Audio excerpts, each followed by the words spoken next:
So honestly, the first thing that popped up in my head while watching this episode was when Ashburn was introducing us to the whole world, the eight continent, and when he was introducing the world. And when at the end, he showed us, a place he was going to, and he said, it's a huge black hole, pretty much an entrance. And then when we see that place, we see it's a huge waterfall in the middle of the ocean. And then, in the middle of it, there's like a small circular island where we see this headquarters.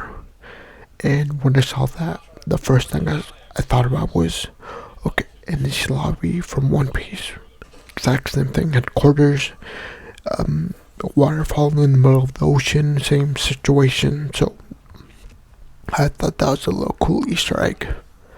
But other than that, I think this episode was pretty cool. I mean, in the beginning, we did get to see the rest of Ashburn and Gideon's story of how they met, and basically, like, they saved a witch together, pretty much. And seems I was right about the reason that she stayed with them so long is because it greatly increases her chance of breaking her curse. And then just moving on to the end. So fast forward to the end.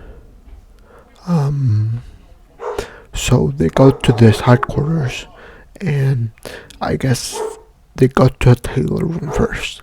And then Ashburn, he asks, for a lot of pair of clothes. Like he seems to plan on, taking a trip somewhere, because he said he's gonna take all his clothes in the suitcase with him. And then he says to Taylor, "Oh, and can you give us all black suits?" And the tailor, stops him. He's like, "Oh, if you wear all black, in these parts," and that's where Ashburn cuts off, and he says, "Oh, I know," which which leaves me like a bunch of questions about that. But then, it seems like he enters this, I guess, world, this dimension, this place, wearing his all black outfit, with Gideon, and we kind of, I can kind of tell what kind of place that might be.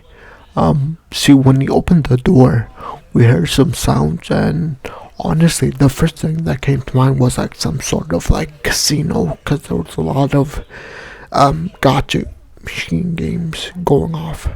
So maybe some kind of casino or something with that has like a lot of beeping machines like that.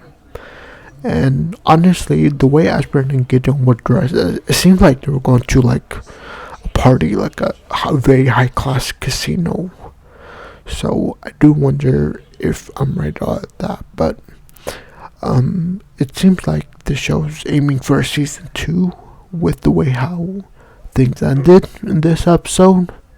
Honestly, I wouldn't really be against it. When we'd see the end of this arc of Gideon finally breaking her curse, but then we see a few things lingering.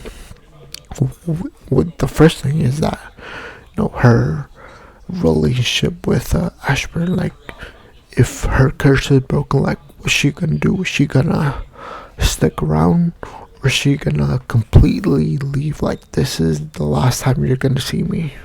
Because I feel like there might be a connection between her and Ashburn, and with what Ashburn said throughout the episode, like, it's very clear that Ashburn wants like a romantic relationship with Gideon. So I wonder if he'll get that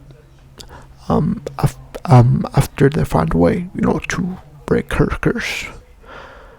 But also with that world building that we got earlier in the episode, where we got introduced to these 8 continents, and then we kind of got introduced to like this organization, like the, I guess, the government of this world that's in the first continent, and going from 1 through 7, like each, it would go down a level of magical, I guess, appliance, or